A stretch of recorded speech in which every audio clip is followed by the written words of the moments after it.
Hello दोस्तों, स्वागत है आप सभी का आपके अपने YouTube चैनल अभ्यास क्लासेस बाय आरके पे। तो हम देख रहे थे भारतीय संविधान एवं राज्य व्यवस्था के महत्वपूर्ण प्रश्नों को। इसे हम टॉपिक वाइज कवर कर रहे थे। तो आज का हमारा टॉपिक संसद है, जिसके विषय में जितने भी महत्वपूर्ण प्रश्न पूछे जा सकते हैं उनको आज हम कवर करने वाले हैं। हर प्रश्न की विस्तृत व्याख्या भी देखने को मिलेगी। तो अगर आप किसी भी गवर्नमेंट एग्जाम की तैयारी कर रहे हैं तो ये वीडियो आपके लिए बहुत ही अधिक हेल्पफुल होने वाली है, अतः अंत तक बने रहिएगा। तो आइए स्टार्ट करते हैं और पहले क्वेश्चन को देखते हैं। तो जो हमारा पहला क्वेश्चन है, धन विधेयक निम्न में से पेश किया जा सकता है। तो अगर बात करें धन विधेयक की, तो कहाँ पेश किया जाता है? तो केवल लोकसभा में धन विधेयक को पेश किया जाता है। अब बात कर लें इसके बारे में, तो एक विधेयक को धन विधेयक कहा जाता है यदि उसमें केवल संबंधित प्रावधान शामिल हो। तो कौन कौन सी चीजें अगर शामिल हैं तो उन्हें धन विधेयक कहा जाएगा। अगर कराधान का कोई विषय है तो वह धन विधेयक में आएगा।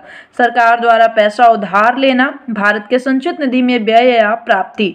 धन विधेयक को केवल राष्ट्रपति से पूर्व अनुमोदन के साथ लोकसभा में पेश किया जा सकता है, ऐसा कहता है आर्टिकल 117।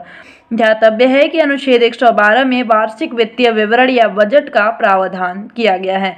तो ध्यान रखना है, आर्टिकल 112 में वार्षिक वित्तीय विवरण की बात की गई है।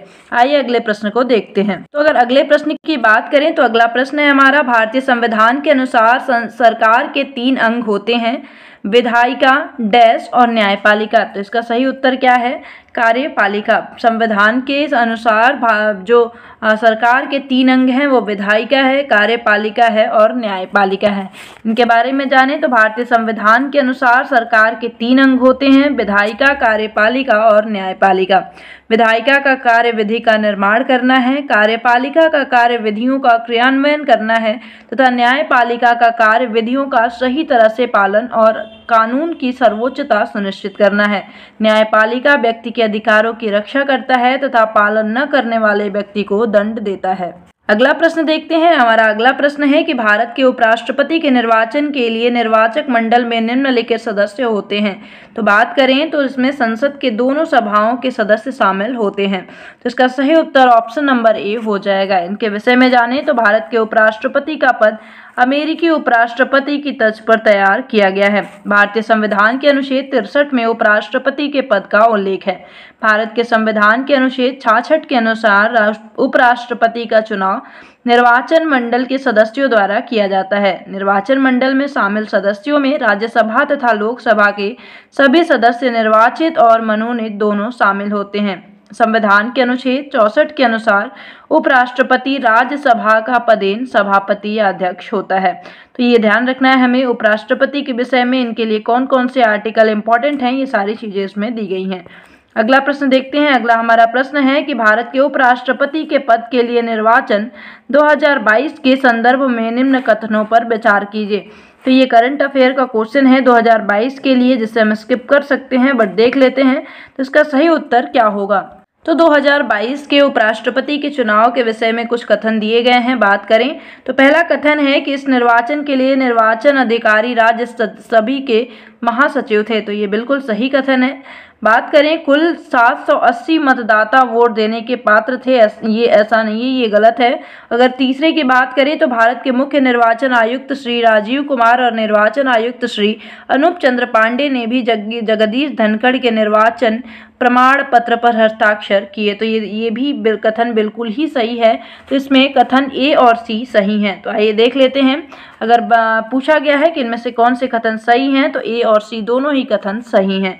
ए और सी सही है, बाकी बी कथन जो बी ऑप्शन है वो सही नहीं है। अब देख लेते हैं इनके बारे में। तो 2022 का ये चुनाव है, जो उपराष्ट्रपति का चुनाव हुआ, इसके विषय में दिया गया है।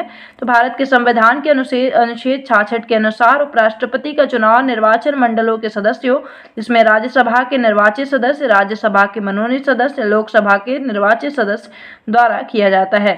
उपराष्ट्रपति चुनाव के लिए चुनाव आयोग एवं एक निर्वाचक अधिकारी नियुक्त करता है। यह निर्वाचन अधिकारी किसी एक सदन का सेक्रेटरी जनरल या महासचिव होता है। भारत के मुख्य चुनाव आयुक्त श्री राजीव कुमार और निर्वाचन आयुक्त श्री अनूप चंद्र पांडे ने श्री जगदीप धनखड़ के निर्वाचन प्रमाण पत्र पर हस्ताक्षर किए थे। इसके विषय में थोड़ा और जानें तो उपराष्ट्रपति चुनाव के कुल मतदाता वोट देने के पात्र सदस्य 788 थे। तो ये ध्यान रखना है। इसमें से 233 राज्यसभा के निर्वाचित सदस्य थे, 12 राज्यसभा के मनोनीत सदस्य और 543 लोकसभा निर्वाचित सदस्य थे। अतः जो कथन सी है वो गलत है, तो इसे आपको ध्यान रखना है। तो यहाँ पे थोड़ा सा करेक्ट करिएगा, यहाँ सी नहीं, कथन बी जो है दिया गया है वो गलत है, तो इसमें ध्यान रखना है। ऑप्शन जो इसका मैंने आंसर बताया वही सही है। अगला प्रश्न देखते हैं। अगला हमारा प्रश्न है कि भारत के उपराष्ट्रपति के संबंध में निम्नलिखित में से कौन सा कथन सही है। तो बात करें तो इसमें कौन से कथन सही हैं, इसके देखते हैं इनके कथन को। तो पहला कथन है कि उसे संसद का सदस्य होना चाहिए, नहीं, उपराष्ट्रपति के चुनाव के लिए संसद का सदस्य होना अनिवार्य नहीं है। अगर देखें आगे तो उसे एकल हस्तांतरणीय मतों का उपयोग करके अनुपातिक प्रतिनिधित्व द्वारा चुना जाता है, बिल्कुल सही है। वह लाभ का कोई अन्य पद धारण नहीं कर सकता, ये भी बिल्कुल सही है। तो बी और सी जो है कथन ये बिल्कुल सही है। देख लेते हैं इनके विषय में। तो भारतीय संविधान के अनुच्छेद 63 के अनुसार भारत का एक उपराष्ट्रपति होगा। उपराष्ट्रपति राज्यसभा का पदेन सभापति होता है। उपराष्ट्रपति का चुनाव निर्वाचक मंडल द्वारा आनुपातिक प्रतिनिधित्व प्रणाली के माध्यम से एकल संक्रमणीय मत के माध्यम से किया जाता है। उपराष्ट्रपति लाभ का पद धारण नहीं करेगा। उपराष्ट्रपति को संसद के किसी भी सदन का सदस्य होना आवश्यक नहीं है। अगला प्रश्न देखते हैं। अगला हमारा प्रश्न है, निम्नलिखित सूची में कौन सभा का सदस्य न होते हुए भी पीठासीन अधिकारी के रूप में कार्य करता है। तो भारत का उपराष्ट्रपति। देखते हैं इनके बारे में। तो उपराष्ट्रपति का पद देश का दूसरा सर्वोच्च पद है। उपराष्ट्रपति राज्यसभा का सदस्य नहीं होता, अतः उसे मतदान करने का अधिकार नहीं है, किंतु सभापति के रूप में निर्णायक मत देने का अधिकार है। अतः यह राज्यसभा का सदस्य न होते हुए भी इसके पीठासीन अधिकारी के रूप में कार्य करता है। और ये बहुत इंपॉर्टेंट है, पीसीएस जैसे पेपर में ये ऐसे प्रश्न बहुत ही पूछे जाते हैं, तो इसे ध्यान रखिएगा। आइए अगले प्रश्न को देखते हैं। अगला हमारा प्रश्न है कि राज्य की आकस्मिक निधि किसके अधीन है। तो बात करें भारत की राज्य की जो आकस्मिक निधि है वो भारत के राष्ट्रपति के अधीन होती है। बात करें तो भारतीय संविधान संसद को भारत की आकस्मिक निधि के गठन की अनुमति देता है। संसद द्वारा भारत की आकस्मिक निधि अधिनियम 1950 से शुरू हुआ है। इस निधि को राष्ट्रपति की ओर से वित्त सचिव द्वारा रखा जाता है। यह निधि राष्ट्रपति के अधिकार में रहती है और वह किसी अप्रत्याशित व्यय के लिए अग्रिम दे सकता है, जिसे बाद में संसद द्वारा प्राधिकृत करवाया जा सकता है। अगले प्रश्न को देखते हैं। हमारा अगला प्रश्न है, कौन भारतीय संविधान के अनुच्छेद 280 के तहत वित्त आयोग का गठन करता है। तो राष्ट्रपति के द्वारा 280 के तहत वित्त आयोग का गठन किया जाता है। इनके बारे में जानें तो भारतीय संविधान के अनुच्छेद 280 के तहत प्रावधान किया गया है कि राष्ट्रपति प्रत्येक 5 वर्ष की समाप्ति के पश्चात वित्त आयोग का गठन करेगा, जिसका मुख्य कार्य केंद्रीय करों में राज्यों का भारांश तय करना, ग्राम पंचायतों को सुदृढ़ करने संबंधी उपाय प्रस्तुत करना। प्रथम वित्त आयोग का गठन 1951 में हुआ था। इसके अध्यक्ष केसी नियोगी थे। वर्तमान में 15वां वित्त आयोग कार्यरत है, जिसके अध्यक्ष NK सिन्हा है तथा अन्य सदस्यों में अजय नारायण झा, अनूप सिंह, अशोक लाहिड़ी एवं रमेश चंद्र शामिल हैं। अगला प्रश्न देखते हैं। भारत के राष्ट्रपति के कार्यकाल की अवधि है। तो भारत के राष्ट्रपति की बात करें तो इनके कार्यकाल की अवधि 5 वर्ष की होती है। अब देख लेते हैं राष्ट्रपति के विषय में। तो संविधान के अनुच्छेद 52 के अनुसार भारत का एक राष्ट्रपति होगा। भारत के राष्ट्रपति का चुनाव आर्टिकल 54 एक निर्वाचक मंडल प्रणाली के माध्यम से किया जाता है, इसमें राष्ट्रीय और राज्य स्तर के सांसदों द्वारा वोट डाले जाते हैं। चुनाव का आयोजन भारतीय चुनाव आयोग द्वारा किया जाता है। भारत के राष्ट्रपति का कार्यकाल 5 वर्ष के लिए होता है। अब कुछ इंपॉर्टेंट जो कि बहुत बार पूछे गए हैं प्रश्नों में, चाहे SSC का हो चाहे कोई भी एग्जाम हो, ऐसे प्रश्न बहुत ज़्यादा पूछे जाते हैं। तो भारत का जैसा हम जानते हैं पहले राष्ट्रपति राजेंद्र प्रसाद जी हैं। ये प्रश्न बहुत पूछा गया है कि पहले निर्विरोध राष्ट्रपति जो चुने गए थे वो कौन थे। तो नीलम संजीव रेड्डी जी थे। निर्विरोध निर्वाचित राष्ट्रपति नीलम संजीव रेड्डी थे। इसे रट लीजिएगा और याद कर लीजिएगा, कहीं ना कहीं ये पेपर में जरूर पूछा जाएगा। पहली महिला राष्ट्रपति प्रतिभा पाटिल जी थी। वर्तमान राष्ट्रपति द्रौपदी मुर्मू जी हैं। अगला प्रश्न देखते हैं। डैश डैश को भंग कर सकते हैं। तो बात करें तो इसका सही उत्तर हो जाएगा राष्ट्रपति लोकसभा को भंग कर सकते हैं। तो इनके बारे में जानें तो राष्ट्रपति अनुच्छेद 85(2) के तहत केंद्रीय मंत्रिमंडल की सिफारिश पर लोकसभा को भंग करते हैं। राज्यसभा एक स्थायी सदन है, इसे भंग नहीं किया जा सकता है। राष्ट्रपति अनुच्छेद 87(1) के तहत प्रतिवर्ष के पहले सत्र की शुरुआत में संसद को संबोधित करते हैं। संसद में राज्यसभा, लोकसभा और राष्ट्रपति शामिल होते हैं। अगला प्रश्न देखते हैं। अगला हमारा प्रश्न है कि निम्नलिखित कथनों में से कौन सा कथन सही है। देखते हैं, कुल 4 कथन दिए गए हैं। भारतीय संघ की कार्यकारी शक्ति भारत के गृह मंत्री के पास होती है। नहीं, बिल्कुल ही गलत है ये। अगला है, भारतीय संघ की कार्यकारी शक्ति भारत के राष्ट्रपति के पास होती है। जी बिल्कुल, ये सही है। तो इसका सही उत्तर बी हो जाएगा। अन्य देख लेते हैं। भारतीय संघ की कार्यकारी शक्ति भारत के मुख्य न्यायाधीश के पास, नहीं, हमने देख लिया राष्ट्रपति के पास होती है। तो ऑप्शन नंबर बी जो है बिल्कुल ही करेक्ट है इसका। इनके विषय में देखते हैं। तो बात करें तो अनुच्छेद 53 के तहत संघ की कार्यकारी शक्ति राष्ट्रपति में निहित होगी और इस संविधान के अनुसार उनके द्वारा उनके अधीनस्थ अधिकारियों के माध्यम से प्रयोग किया जाएगा। बात करें तो राष्ट्रपति संघ के कार्यकारी प्रमुख हैं। हालांकि राष्ट्रपति भारत में केवल एक नाम मात्र की कार्यपालिका है। वास्तविक कार्यपालिका मंत्री परिषद के पास होती है, जिसकी अध्यक्षता भारत के प्रधानमंत्री करते हैं। अगला प्रश्न देखते हैं। भारत में सशस्त्र बलों का सर्वोच्च सेनापति कौन है। तो बात करें तो भारत में सशस्त्र बलों का जो सर्वोच्च सेनापति होते हैं भारत के राष्ट्रपति होते हैं। आइए इनके विषय में जानते हैं। तो देखें अगर तो भारतीय संविधान के अनुच्छेद 53(2) के अनुसार राष्ट्रपति रक्षा बलों का सर्वोच्च सेनापति या कमांडर होता है। राष्ट्रपति युद्ध और शांति की घोषणा करता है। राष्ट्रपति अपने इस अधिकार का प्रयोग कानून के अनुसार करते हैं, परंतु इस विषय पर कानून निर्माण का अधिकार संसद के पास सुनिश्चित है। अगले प्रश्न को देखते हैं। अगला हमारा प्रश्न है, निम्न में से किसे भारत के राष्ट्रपति के रूप में निर्विरोध चुना गया। आप ये देख सकते हैं पेपर में पूछा गया है। तो ये पेपर में बहुत पूछा जाता है, इसे ध्यान रखिएगा। निर्विरोध कौन चुना गया था। तो नीलम संजीव रेड्डी जी चुने गए थे। बात कर ले तो भारत के पूर्व राष्ट्रपति नीलम संजीव रेड्डी एकमात्र ऐसे राष्ट्रपति हैं जो निर्विरोध चुने गए थे। रेड्डी भारत के 6ठे राष्ट्रपति थे। इन्होंने 1977 से 1982 तक अपना कार्यभार संभाला था।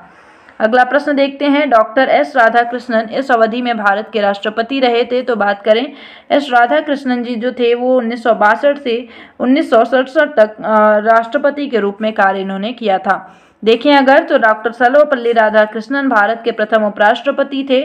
वे भारतीय संस्कृति के प्रमुख शिक्षाविद, दार्शनिक एवं हिंदू विचारक थे। डॉक्टर एस राधाकृष्णन सन 1962 से 1967 तक भारत के दूसरे राष्ट्रपति के रूप में इस पद पर कार्यशील रहे थे। अगला प्रश्न देखते हैं। शून्यकाल क्या है। ये भी प्रश्न बहुत ही पूछा जाता है, तो ध्यान रखिएगा। शून्यकाल से आप क्या समझते हैं। तो शून्यकाल जो होता है जब सर्वाधिक महत्व के विषयों को उठाया जाता है तो उसे शून्यकाल कहा जाता है। इसके बारे में देखें तो भारतीय संसद में प्रश्नकाल के खत्म होने के साथ ही शून्यकाल का प्रारंभ होता है। चूंकि यह लगभग 12 बजे दोपहर से शुरू होता है, इसलिए इसे शून्यकाल के नाम से जाना जाता है। इसकी अवधि निश्चित नहीं होती तथा इसमें सांसदों द्वारा बिना किसी पूर्व सूचना के अविलंबनीय लोक महत्व के प्रश्न उठाए जाते हैं, जिस पर सदस्य तुरंत कार्यवाही चाहते हैं। शून्यकाल की संसदीय व्यवस्था भारत की देन है और ये इम्पोर्टेंट है, बहुत ही ज़्यादा इम्पोर्टेंट है। इससे क्वेश्चन पूछा जाता है कि शून्यकाल भारत की देन है। यह कब से स्टार्ट होती है। तो लगभग 12 बजे दोपहर से शुरू होती है। इसमें इम्पोर्टेंट जो प्रश्न होते हैं जो कि बहुत ही महत्व के होते हैं उनको इसमें उठाए जाते हैं। अगला प्रश्न है हमारा कि कोई विधेयक धन विधेयक है या नहीं, इसका निर्णय निम्न में से कौन करता है। ये सारे ही क्वेश्चन बहुत बार रिपीट हुए हैं। आप एसएससी के किसी भी पेपर को उठा के देखेंगे तो ये सारे क्वेश्चन आपको मिल जाएंगे। तो बात करें तो कौन निर्णय लेता है कि कोई विधेयक धन विधेयक है कि नहीं, तो उसी का निर्णय अंतिम होता है। तो लोकसभा के जो अध्यक्ष होते हैं इन्हीं का निर्णय धन विधेयक के रूप में अंतिम होता है। देखते हैं तो भारतीय संविधान के अनुच्छेद 110 के अनुसार कोई विधेयक धन विधेयक कहलाता है यदि उसमें करों के अधिरोपण, उन्मूलन, छूट, परिवर्तन या विनियमन से संबंधित प्रावधान होते हैं। कोई विधेयक धन विधेयक है या नहीं, इसका निर्णय लोकसभा के अध्यक्ष करते हैं। अगला प्रश्न है हमारा कि संसद के 2 क्रमिक सत्रों में समय अंतराल किससे अधिक नहीं होना चाहिए। तो बात करें संसद के 2 क्रमिक सत्रों के बीच कम से कम अधिक से अधिक 6 महीने का अंतर होना चाहिए, बस इससे ज़्यादा नहीं हो सकता।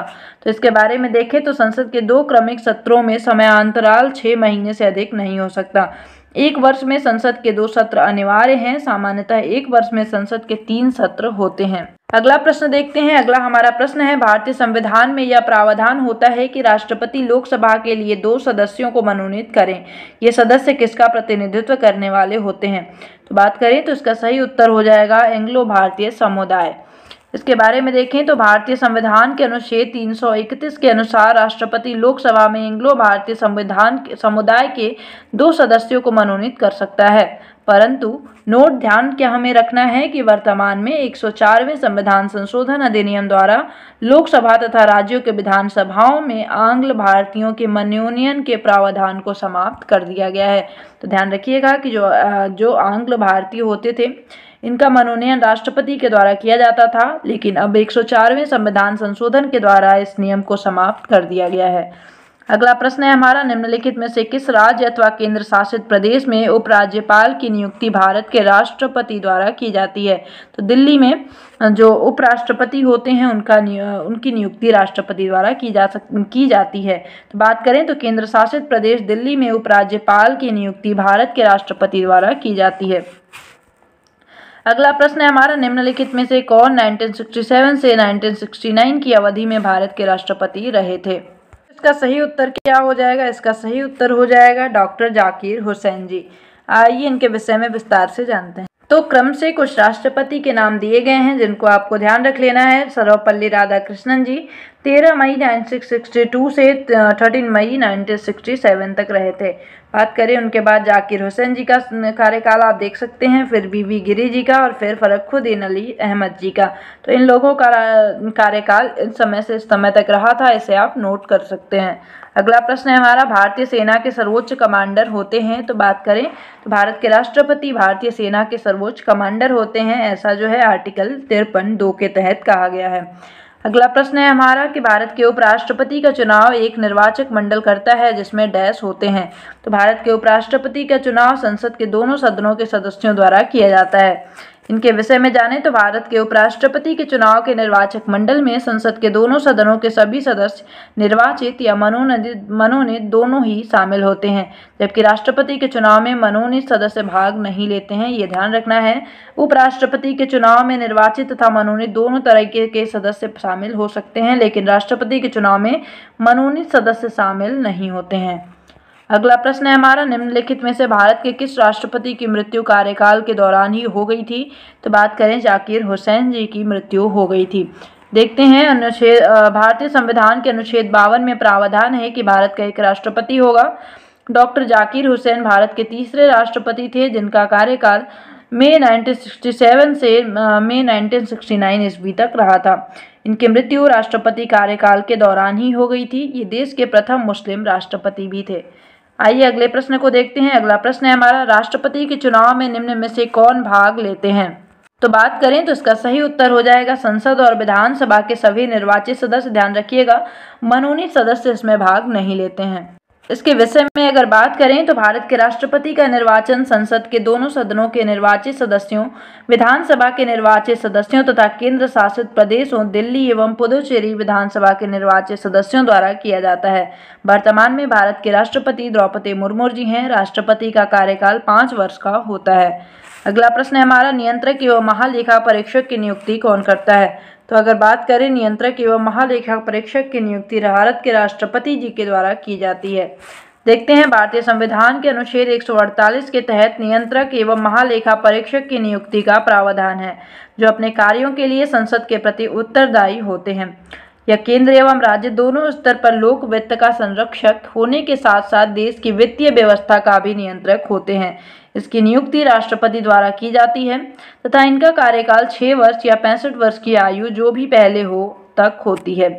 अगला प्रश्न है हमारा, डॉक्टर जाकिर हुसैन कौन थे? तो हमने अभी देखा है डॉक्टर जाकिर हुसैन जी जो थे भारत के पहले मुस्लिम राष्ट्रपति थे। बात करें तो डॉक्टर जाकिर हुसैन भारत के प्रथम मुस्लिम राष्ट्रपति थे। डॉक्टर जाकिर हुसैन मशहूर शिक्षाविद एवं आधुनिक भारत के दृष्टा थे। वर्ष 1920 में इन्होंने जामिया मिलिया इस्लामिया विश्वविद्यालय की नींव रखी। इन्हें वर्ष 1963 में भारत रत्न से सम्मानित किया गया। यह भारत के प्रथम ऐसे राष्ट्रपति हैं जिनकी मृत्यु कार्यकाल के दौरान हो गई थी। अगला प्रश्न है हमारा, उपराष्ट्रपति पदेन अध्यक्ष होते हैं, तो अभी हमने देखा था राज्यसभा के पदेन अध्यक्ष होते हैं।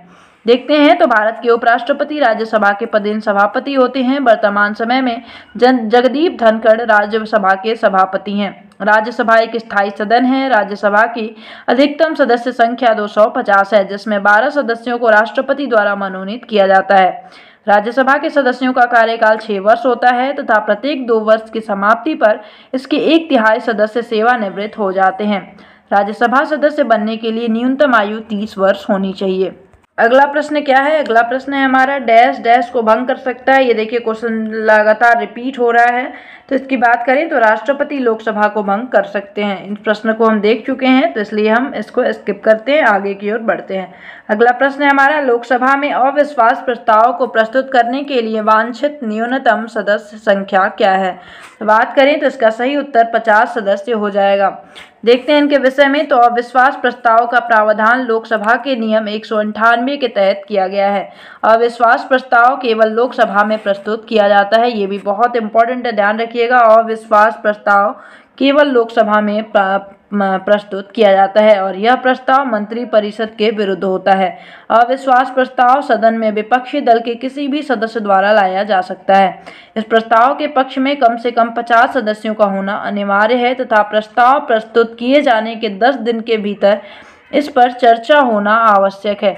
उल्लेखनीय है कि सर्वप्रथम यह प्रस्ताव पंडित जवाहरलाल नेहरू मंत्रिपरिषद के विरुद्ध सन 1963 में आचार्य JP कृपलानी द्वारा लाया गया था, जो असफल रहा। अब तक लोकसभा में कुल 27 बार अविश्वास प्रस्ताव रखा गया है। अगला प्रश्न है, भारत में एक राज्य का गवर्नर डैश द्वारा हटाया जाता है। तो बात करें तो इसका सही उत्तर राष्ट्रपति के द्वारा भारत के गवर्नर किसी राज्य के राज्यपाल को हटाया जा सकता है। देखते हैं इनके बारे में। तो भारतीय संविधान के भाग 6 अनुच्छेद 153 से 167 के तहत राज्य की कार्यपालिका के बारे में बताया गया है। अनुच्छेद 153 में यह उल्लिखित है कि प्रत्येक राज्य के लिए एक राज्यपाल होगा। 7वें संविधान संशोधन अधिनियम 1956 द्वारा यह जोड़ा गया कि एक व्यक्ति को एक से अधिक राज्यों का राज्यपाल नियुक्त किया जा सकता है। और ये बहुत बार क्वेश्चन में पूछा गया है कि किस संविधान संशोधन द्वारा यह प्रावधान किया गया था कि एक ही राज्यपाल एक से अधिक राज्यों के लिए हो सकते हैं। अनुच्छेद 155 के तहत राज्यपाल की नियुक्ति राष्ट्रपति द्वारा 5 वर्षों के लिए की जाती है, परंतु यह राष्ट्रपति के प्रसाद पर्यंत पद धारण करते हैं। इसे राष्ट्रपति द्वारा कभी भी वापस बुलाया जा सकता है। राज्यपाल राज्यों में केंद्र के प्रतिनिधि के रूप में कार्य करते हैं। अगला प्रश्न है हमारा कि लोकसभा का सदस्य बनने के लिए भारतीय संविधान द्वारा निर्धारित शैक्षणिक योग्यता क्या है?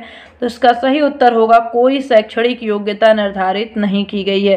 तो शैक्षणिक योग्यता कुछ भी हो, लोकसभा का सदस्य बना जा सकता है। तो बात करें तो इनके विषय में देखें तो लोकसभा का सदस्य बनने के लिए किसी भी प्रकार की शैक्षणिक योग्यता का वर्णन संविधान में नहीं किया गया है। भारतीय संविधान के अनुच्छेद 84 में लोकसभा का सदस्य बनने के लिए की अर्हताएं वर्णित है, जो कि निम्न है। भारत के नागरिक होना चाहिए और उसकी आयु 25 वर्ष पूरी होनी चाहिए। अगला प्रश्न है हमारा, डैश के अध्यक्ष थे डैश। अगर बात करें तो इसका सही उत्तर क्या हो जाएगा? इसका सही उत्तर हो जाएगा option number B, Ganesh Vasudev Mavalankar के अध्यक्ष थे पहली लोकसभा के अध्यक्ष कौन थे? गणेश वासुदेव मावलंकर थे। देखते हैं इनके विषय में। तो कांग्रेस के लिए अहमदाबाद क्षेत्र का प्रतिनिधित्व करने वाले गणेश वासुदेव मावलंकर को स्वतंत्र भारत में पहले आम चुनाव के पश्चात 15 मई 1952 को पहली लोकसभा का अध्यक्ष चुना गया। इन्हें दादा साहेब के नाम से जाना जाता था। अगला प्रश्न है हमारा, निम्नलिखित में से भारत के किस राज्य का लोकसभा के संसद सदस्य के रूप में दूसरा सर्वाधिक प्रतिनिधित्व है? तो बात करें तो इसका सही उत्तर हो जाएगा महाराष्ट्र। देखते हैं तो लोकसभा में राज्यवार सदस्यों की संख्या कितनी है? तो ये ध्यान रखना है, पश्चिम बंगाल में 42 है, बिहार में 40 है, आंध्र प्रदेश में 25 है, महाराष्ट्र में 48 है। उत्तर प्रदेश में लोकसभा सदस्यों की संख्या 80 के बाद महाराष्ट्र का दूसरा सर्वाधिक प्रतिनिधित्व है। तो पहले स्थान पे कौन है? उत्तर प्रदेश है। अगला प्रश्न है हमारा कि भारत के संविधान में विनिर्दिष्ट लोकसभा सदस्यों की अधिकतम संख्या कितनी है? तो बात करें इसका सही उत्तर हो जाएगा 552। देख लेते हैं इनके विषय में। तो लोकसभा भारतीय संसद का निम्न सदन है। भारतीय संसद का उच्च सदन राज्यसभा है। लोकसभा सार्वभौमिक वयस्क मताधिकार के आधार पर लोगों द्वारा प्रत्यक्ष चुनाव द्वारा चुने हुए प्रतिनिधियों से गठित होती है। भारतीय संविधान के अनुसार लोकसभा में सदस्यों की अधिकतम संख्या 552 हो सकती है, जिसमें 530 सदस्य विभिन्न राज्यों से और 20 सदस्य केंद्र शासित प्रदेशों का प्रतिनिधित्व करते हैं।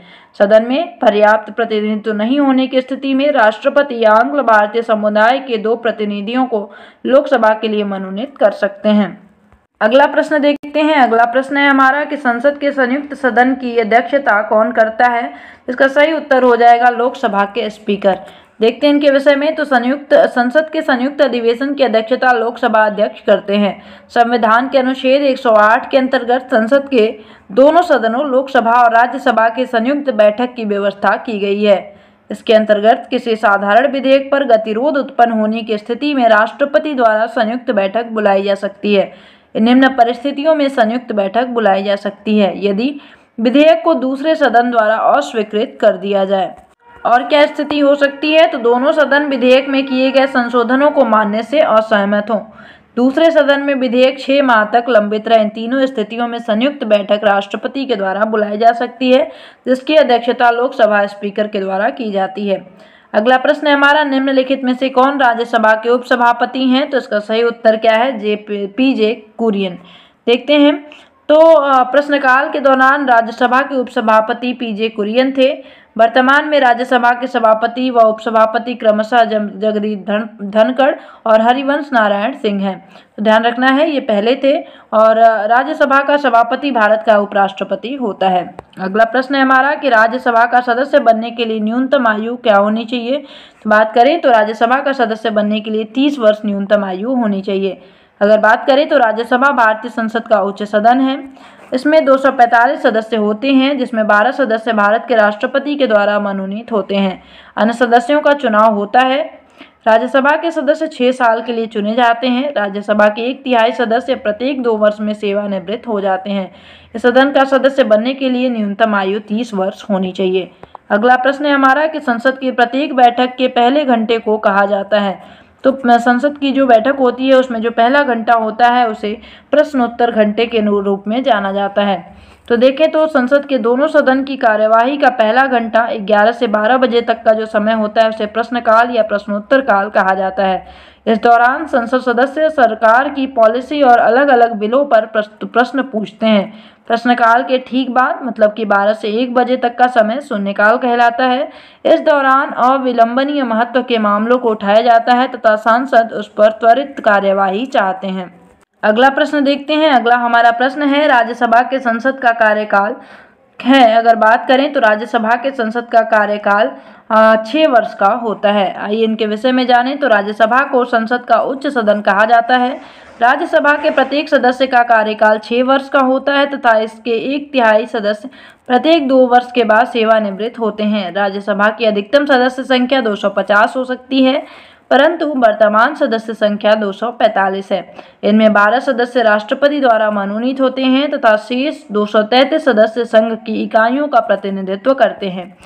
अगला क्वेश्चन है हमारा कि कौन राज्यसभा का अध्यक्ष भी है। तो बात करें तो इसका सही उत्तर हो जाएगा उपराष्ट्रपति जो होते हैं यही राज्यसभा के अध्यक्ष भी होते हैं। तो हमने इसके विषय में देख लिया है, लेकिन फिर एक बार देख लेते हैं। भारतीय संविधान के अनुच्छेद 64 के तहत भारत का उपराष्ट्रपति राज्यसभा का पदेन सभापति होता है। भारत के उपराष्ट्रपति वेंकैया नायडू जी हैं। और बात करें तो राज्यसभा को उच्च सदन कहते हैं। यह एक स्थायी सदन है जिसका विघटन नहीं किया जा सकता। संविधान में उपराष्ट्रपति पद के लिए किसी विशेष कार्य का उपबंध नहीं है। वह राज्यसभा के सभापति के देय वेतन और भत्तों का हकदार होता है। राष्ट्रपति की आकस्मिक मृत्यु पद त्याग की स्थिति में उपराष्ट्रपति नए निर्वाचित राष्ट्रपति के पद ग्रहण तक राष्ट्रपति के रूप में कार्य करेगा और राष्ट्रपति को देय भत्ता तथा वेतन ग्रहण करेगा। यहाँ पे थोड़ा सा करेक्ट करना है आपको कि वेंकैया नायडू जी वर्तमान में उपराष्ट्रपति नहीं हैं, जगदीप धनखड़ जी हैं। तो ये ध्यान रखिएगा। और ये थे आज के हमारे इम्पॉर्टेंट क्वेश्चंस जो कि संसद से संबंधित थे और इनके विषय में हमने विस्तार से जाना। आई होप कि आपको वीडियो पसंद आई होगी और कल से हम राज्य विधानमंडल के प्रश्नों को देखेंगे। तो इसके विषय में कल इनके जितने भी इम्पोर्टेंट क्वेश्चन बन सकते हैं उन सबको हम कल देखने वाले हैं। तो आई होप कि आज की वीडियो आपके लिए हेल्पफुल रहेगी, आपको पसंद आई होगी। अगर कोई दिक्कत हो, कोई डाउट हो तो कमेंट सेक्शन में ज़रूर बताइएगा। तो मिलते हैं अगली वीडियो में, तब तक के लिए bye bye, have a nice day, thank you so much.